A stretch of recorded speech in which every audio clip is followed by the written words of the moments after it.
이번 주 한 주 힘든 장세 속에서 참 고생이 많으셨습니다. 벌써 금요일까지 와 있는데요. 금요일만이라도 좀 반등하면서 해피엔딩으로 끝나주면 참 좋으련만 아직까지 좀 그런 기대를 하기에는 바깥 상황이 좀 척박합니다. 오늘 밤 10시 반에 우리 시간으로 고용지표가 공개되는데요. 밤 10시 반이니까 요즘에는 지난 9월 FOMC 때 한번 테이퍼 나온다고 해서 그때 고용지표를 중요했었는데 여의도 애널리스트나 시장 전문가들이 술자리에서 고용지표 나오기 1분 전부터 이 스마트폰을 들고 막 이 노심초사하는 모습을 가끔 보게 됩니다. 아마 오늘 이제 저도 그런 사람 중에 하나가 될 텐데요. 당연히 이렇게 고용지표라는 대형 불확실성을 앞두고 있다 보니까 미증시는 숨고르기와 관망세가 짙었겠죠. 마감 브리핑 보시고요. 그 다음에 이제 오늘 이 테이퍼에 대한 두려움이 한층 더 커졌는데 그 이유는 경제지표 호전이라는 역설적인 또 반응이 나왔고 여기에 대해서 좀 체크해 보기로 하죠. 그 다음에 이제 오늘 밤 고용지표 예상치를 안 볼 수가 없겠죠. 이것도 한번 쭉 이어서 가보기로 하죠. 먼저 로이터 통신의 마감 브리핑 보시겠습니다. 오늘 왜 미증시는 또 조정이 나왔느냐. 무려 5거래일 연속의 조정이고요. 이거는 뭐 우리하고 비슷하네요. 근데 오를 때는 또 며칠 연속의 뭐 신고점 뭐 이런 거는 안 따라가고 조정은 또 같이 간다. 이유는 오늘 경제지표들이 너무 좋게 나오니까 투자자들은 안 그래도 오늘 밤 고용지표 때문에 신경이 날카로워져 있는 상황에서 야 이거 이러다가 진짜 지표가 너무 좋아서 12월 FOMC에서 테이퍼가 나오는 거 아닌가 이런 우려에 불이 붙었다는 설명입니다. 그런 만큼 오늘 거래량도 평소 대비 약 20% 정도 감소한 51억 주로 오늘 밤 고용지표를 숨죽이며 기다리고 있는 월가의 투심이 반영됐습니다. 다른 개별 이슈로는 뭐 자잘한 것들 뭐 JC펜이 백화점 업체죠. 투자 의견 하향에 한 7% 털썩 주저앉았다 뭐 등등 있는데요. 일단 연준 테이퍼 우려라는 워낙 큰 이 불확실성이 먹구름으로 월가 전체를 덮치다 보니까 다른 이슈들은 다 묻혀버린 상황이고요. 그러면은 대체 경제지표가 뭐 어떻게 얼마나 좋았는지 한번 알고나 좀 가시자고요. 먼저 매주 목요일날 나오는 주간 실업수당 청구 건수 보실까요? 이 숫자라는 게 갖고 있는 이 느낌이나 영향력이 좀 상당히 큰데요. 뭐 유태인 마케팅 아시죠? 1달러 99센트 뭐 이런 식으로요. 뭐 3,900원 뭐 요런 4,000원하고는 100원 차이지만 느낌이 좀 많이 다르다는 건데 이것도 보면은 약간의 전시 효과가 있습니다. 이번에 한 5주 만에 20만 건을 찍었어요. 실업수당 청구 건수가. 그래서 29만 8천 건을 기록해서 전문가 예상치를 크게 밑돌았습니다. 밑돌수록 적을수록 좋은 거죠. 실업수당 청구는요. 4주 이동평균을 보면서 말씀드리면은요. 추수감사절 목요일부터 주말까지 연휴로 쉬었던 사람들이 많았기 때문에 실업수당 청구가 일시적으로 좀 줄었을 가능성이 있지만 그럴 경우에 다음 주에 이게 다시 그대로 증가할 가능성도 제기되고 있지만 빨간색 4주 이동평균 같은 경우는요.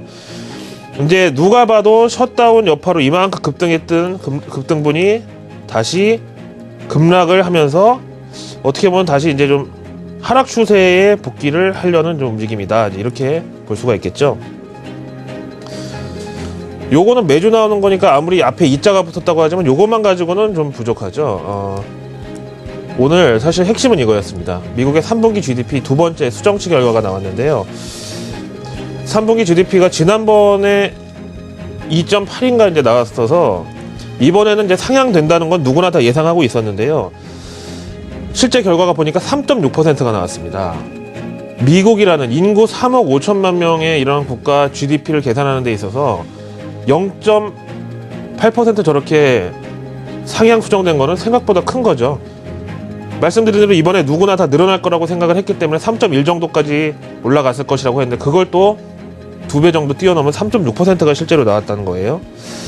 그러면 왜 그랬느냐 도대체 어떤 게 이번에 좋아졌느냐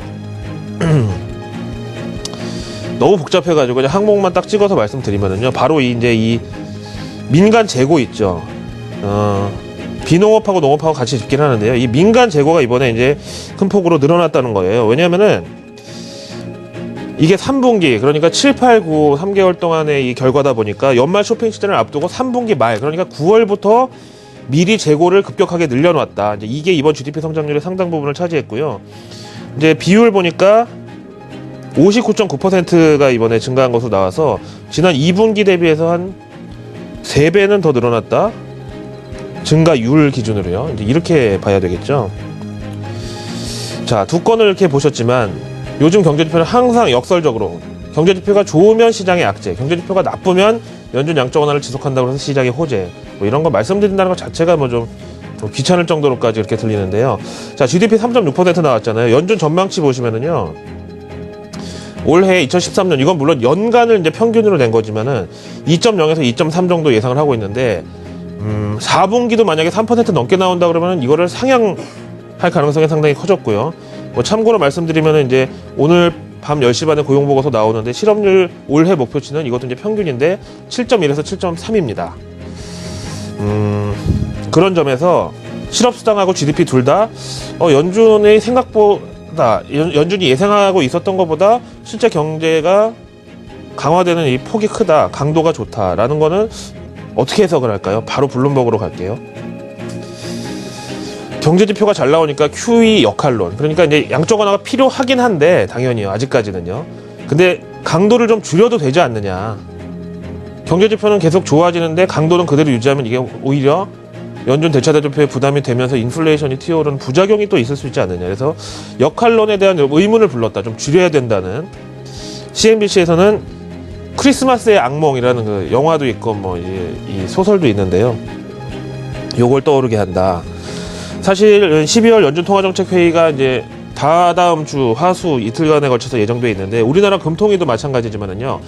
원래 각국 중앙은행들의 통화정책회의가 12월달, 그러니까 한 해 마지막 회의에서는 보통 상당히 좀 훈훈하고 비둘기파적으로 겨울 잘 나십시오 뭐 이런 식으로 이제 끝나는데, 연준은 이번에는 오히려 예외로 매파적으로 돌아설 가능성이 있다. 연준만. 왜냐하면은 근거가 내년 경제에 대한 낙관론을 근거로 해서, 그러니까 내년 경제가 좋아질 거라는 자신감이 있고 희망이 있기 때문에 통화 완화 기조를 약간 줄일 수 있다. 이렇게 근거를 만약에 제시할 경우 이거는 반박할 수가 없는 거잖아요. 이럴 가능성이 있다는 거 보고요. 그렇다면은 사실 이 GDP 성장률이 높게 나온 거가 월가의 테이프 우려를 자극했다는 건 맞긴 맞는데, 과연 진짜 표면적으로 그렇게만 봐야 되는지 월스트리트저널 보실까요? 미 GDP가 이제 상향되면서 생각보다 또 큰 폭으로 3.6%까지 가다 보니까 이 테이퍼가 언제 올 것이냐, 요 이제 표시계가 있는데 얼만큼 남았다. 머릿속에 있겠죠. 그게 막 흔들흔들하면서 요동을 치고 있다는 건데, 월스트리트저널에 이번 GDP가 테이퍼에 미친 영향 3가지 체크포인트 한번 들어보실까요? 먼저 좀 디테일을 보자. 앞에서 보신 대로 이번에 나온 3분기 GDP는 재고 증가가 1등 공신이었었잖아요. 근데 만약에 이렇게 연말에 많이 팔릴 줄 알고 재고를 미리 늘려놨는데 이게 근데 생각보다 안 팔리면 그때는 어떻게 되느냐. 그러면 이제 당장 4분기나 내년 1분기에는 오히려 이 재고가 미 GDP 디스카운트 요인, 발목을 잡을 수가 있다. 이런 해석. 두 번째, 이번 GDP 3.6%라는 이 헤드라인 넘버 숫자 자체는 5분기 만에 가장 높은 수치인데, 문제는 이게 추세적으로 쓱 올라오면서 이제 거기까지 도달한 게 아니라 일시적으로 급등하다 보니까 4분기에는 일부 조정을 받을 가능성이 제기가 되면서 오히려 4분기 GDP, 이게 이제 연중의 핵심이거든요. 뭐 소비철도 있고 뭐 산타릴리 여러 가지 등등해서 항상 미국의 GDP는 4분기가 이제 연중 최고인데, 여기에 대한 불확실성은 오히려 더 커진 셈이다. 세 번째, GDP 상향의 강도에 비해서 미증시 조정폭이나 미 국채금리 상승폭이 생각보다 크지가 않았다는 거죠. 그러니까 이제 오비일학격으로 안 그래도 지금 미증시는 조정 구간에 들어가 있는 시기였는데 GDP가 저렇게 나오면서 자칫 잘못하면은 투매가 나오면서 조정의 폭이 깊어질 수 있는 그런 악재였음에도 불구하고 폭이 커지지 않은 것은 고무적이었다는 설명입니다. 다음 이제 핌코 투자 전략가 의견 들어보겠습니다. 오늘 경제지표 여러 가지 이제 보셨지만 이로 인해서 연준 테이퍼 가능성이 높아진 것은 사실이다. 낮아지지는 않았겠죠. 그렇지만 여전히 12월 양적 완화 축소 가능성은 50%를 넘지는 않는다. 또한 연준이 양적 완화 축소를 실시하기에는 최근 경제지표 호조가 기조적이지가 않고 좀 단기적, 근시안적이다. 그래서 이런 경제지표 호조가 앞으로도 계속 이어진다는 전제 하에 1월 혹은 2월 테이퍼 가능성은 염두에 두겠다. 올해는 일단 안 나온다는 걸로 내년 1월 아니면 2월을 염두에 두겠다. 그것도 GDP 3.6% 상당히 큰 폭으로 늘어났고요. 그 다음에 실업수당이 20만 건, 앞에 2자가 붙은 이런 꽤나 큰 폭의 경제지표 호전이 계속 이어진다는 전제하에 내년 1, 2월에 나온다. 오늘 밤 고용보고서 내용으로 바로 넘어가겠습니다. 우리 시간으로 오늘 밤 10시 반에 미국 11월 고용지표가 이제 발표되는데요. 현재 예상치는 14만 건에서 한 20만 건 정도로 나와 있고요. 역시 이번에도 좀 컨센서스 레인지가 넓죠.